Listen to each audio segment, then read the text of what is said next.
Hi everyone, welcome back to our YouTube channel, and in this video we are going to talk about how you can create a Crunchyroll account in 2025. So without any further ado, let's get started. So first of all, you just need to click over here this people icon.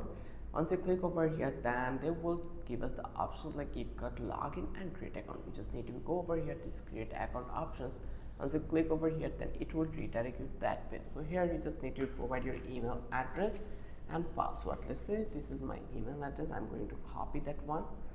So I will copy that and then I'll paste it here, and I will give a password in that place. Say I'm going to give this password in that place and just click to the create account. Once I did, then it will take a couple of minutes. So here please re-enter a valid email address. So here you just need to provide a valid email address. Let's say I'm going to copy this email address again, and let's try to create an account again. I just need to paste it here and then just click to the create account. And once I did, then I will eventually get the register options. Here you can see it that it already been loaded.